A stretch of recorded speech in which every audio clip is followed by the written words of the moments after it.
Miss ધાર્મિક ચંદા રાણા. તમારા જેવા ઇન્ફ્લુઅન્સર્સને મળીને ખરેખર ગર્વ થાય છે કે ગુજરાતમાં ઘણા નીચા લેવલથી લઈને ઉપર લેવલ સુધી જવાવાળા એવા માણસો છે કે જે ખરેખર કામ કરવા માગે છે અને ખરેખર આગળ વધવા માગે છે, તો એમને કોઈ રોકી શકતું નથી. Thank you so much. કેવું લાગે ભાઈ? ચાલુ જ છે. હા, કેવું લાગે છે? મને સૌથી પહેલાં તો ગુજરાત ટીવી અને ભારત ડિજિટલ સ્ટાર એવોર્ડને માધવ સરનો ખૂબ ખૂબ આભાર કે મને આના માટે તમે આ સ્ટેજ આપ્યું.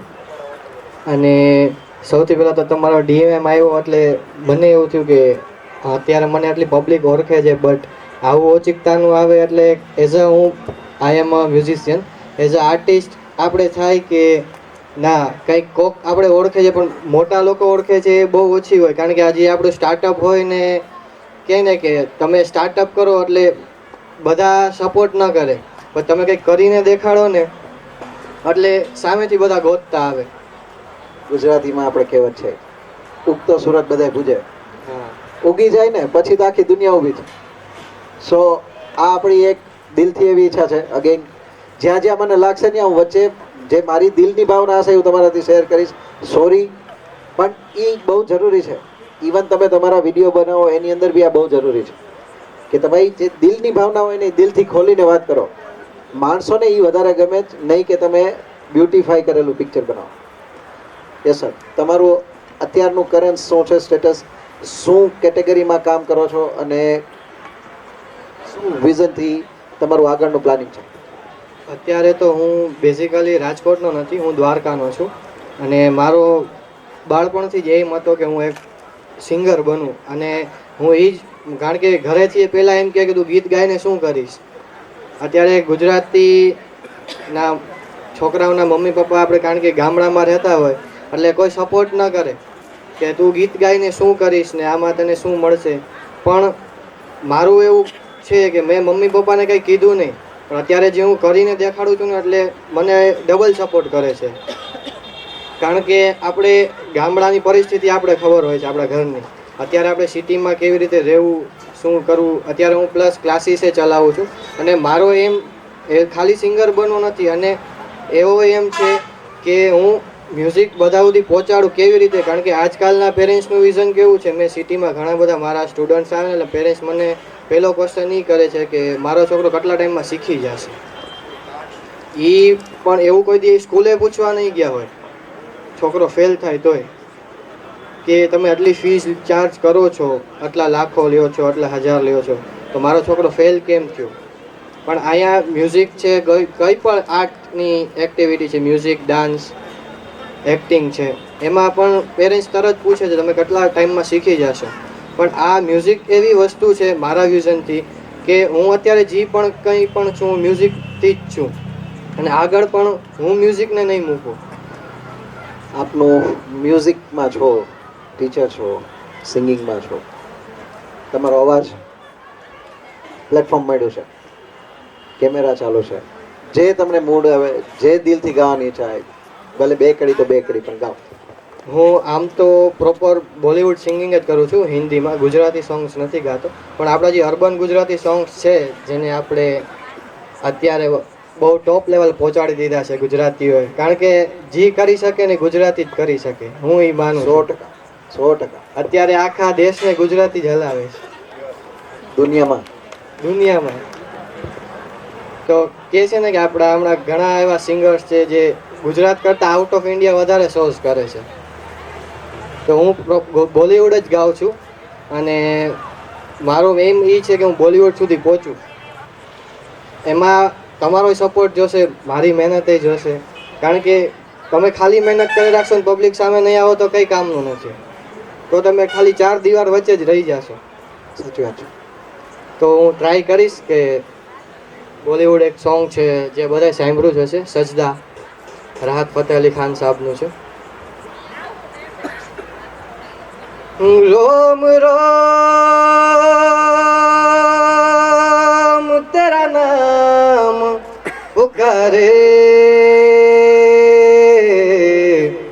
એક હુએ दिन रैन हमारे हमसे हम ही छिन गए हैं जब से देखे नैन दीवाने सजदा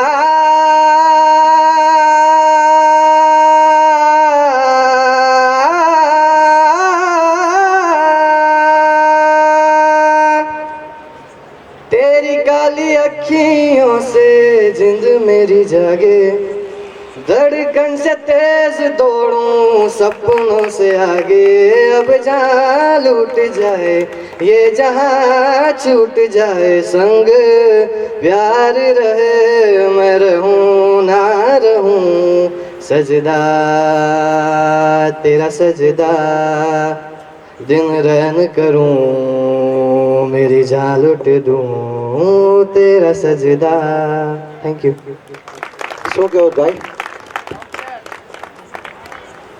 આ કમ્યુનિટીનો પાવર આના માટે મળવું જોઈએ. આપણી વચ્ચે કદાચ આ ભાઈ આપણને રોડ ઉપર કે ક્યાંય બી ફંક્શનમાં મળ્યા, તમને લાગે છે કે આજનું જે તમને અંદર ફીલ થયું એ થાય? ન થાય. સો કમ્યુનિટી બહુ ઇમ્પોર્ટન્ટ છે. કમ્યુનિટી વિધાઉટ કમ્યુનિટી તમે ક્યાંય કરતા ક્યાંય ઇન્ડિવિજ્યુઅલી કદાચ 5, 25, 50 લાખ ફોલોઅર્સ થઈ જશે, પણ જો કમ્યુનિટી હશે ને તો તમે કોઈ બી પ્લેટફોર્મ સાથે ફાઇટ કરી શકશો અને કોઈ બી સારી વસ્તુ કે સારા સિંગર કે સારા પરફોર્મર કે સારા ટેલેન્ટને તમે હાઇટ આપી શકશો. સો આઈ એમ વેરી મચ હેપી ભાઈ. હું એટલો ખુશ થયો છું. અને તમને હું નંબરમાં પૂછું કે તમારું અત્યારે શું સ્ટેટસ છે અને શું 2024 ડિસેમ્બરમાં પ્લાન છે? હાલમાં તો મેં હજી સોશિયલ મીડિયા સ્ટાર્ટ જ કર્યું છે, એટલે બહુ વધારે પહેલાં હું એક્ટિવ નહોતો કારણ કે પ્રેક્ટિસ ને બધું હાલતું હોય એટલે ટાઈમ ન મળે. પણ હવે ધીરે ધીરે જેમ આપણે શોઝ, હું પ્રાઇવેટ શોઝ કરું છું એટલે કેફેઝમાં ને લાઈક તમે મને આમાંથી મોસ્ટ ઓફ લોકોએ જોયો પણ હશે. પણ અને એક વાત એ કે મારું નામ ધાર્મિક ચુડાસમા છે પણ એ કોઈને નથી ખબર. મને રાજકોટ આખું જેટલા લોકો પણ ઓળખે છે એ DHK મ્યુઝિક તરીકે ઓળખે છે, જે મેં પોતાને નામ આપ્યું આ છે. એક હિડન ટેલેન્ટ. ઘણા એવા લોકો મળશે જેનું ઓરિજિનલ નામ ખબર જ નહીં હોય. કારણ કે એ નામ મેં પોતાને જ આપ્યું છે. બાળપણથી જ મારું એક હતું કે ના હું એક મારું સ્ટેજ નેમ પોતાને આપું અને લોકો મને એનાથી જ ઓળખે છે અને એનાથી જ બોલાવે છે. અને મારો અત્યારે તો 1200 પ્લસ મારા ફોલોઅર્સ છે ઇન્સ્ટાગ્રામ પર. યુટ્યુબને મારે હવે ચેનલ છે બટ હું કંઈ પોસ્ટ નથી કરતો કારણ કે ટાઈમિંગનો અભાવ છે પ્લસ પ્રેક્ટિસ ને અત્યારે આજે તમારું જેને જેને ગીત સાંભળ્યું હશે હું એટલું તો કમેન્ટ કરું કે બધાએ આપણે એને 1 લાખ તો આપશું. સો તમને 50 ફોલોઅર્સ મળશે અને 50 લાઈક મળશે કમેન્ટમાં મારી સાથે. એ તો થઈ ગયું. 2024નું શું ઈચ્છા છે? 24નું આપણે મેઇન તો મારું ફોકસ એટલું જ છે કે બધા સુધી આ સિંગિંગ પહોંચે, મારો અવાજ. કારણ કે છે ને કે સિંગર માટે અત્યારે કોઈ પર્સનલી કોઈને નથી ઓળખતું બટ એને અવાજથી ઓળખે છે. આજે અરિજીત સિંહને, લતાજીને જેટલા પણ ઓળખે છે એને અવાજથી ઓળખે છે. પર્સનલી કોઈ આપણે મળ્યા નથી પણ ક્યાંક સોંગ વાગતું હોય તો થાય કે ના અરિજીત સિંહનું સોંગ છે, લતાજીનું સોંગ છે. એ જ છે મારો એમ કે મારો અવાજ પબ્લિક સુધી પહોંચે. ભલે આપણે અત્યારે સોશિયલ મીડિયા જરૂરી છે પણ સોશિયલ મીડિયામાં અત્યારે મારું સ્ટાર્ટઅપ છે એટલે એમ તો એટલું છે વધે એટલે આપણે કહે છે ને કે ગુજરાતીને થાય એટલું ઓછું. દઈને જાય જ ને. કરેક્ટ.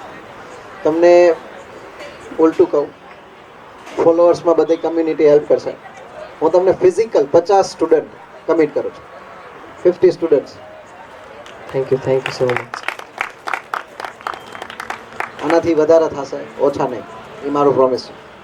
અને મારું એમ એ પણ છે કે અત્યારે હું શોઝ કરું છું બરાબર, મારી મહેનતથી કરું છું પણ મારા સ્ટુડન્ટ્સનું એવી રીતે બિલ્ડઅપ કરું કે કાલ સવારે હું મારા ક્લાસની જ ઇવેન્ટ ગોઠવું ને એમાં મારા સ્ટુડન્ટ્સ જ પરફોર્મ કરવા જોઈએ એટલે એમને એક સ્ટેજ મળે.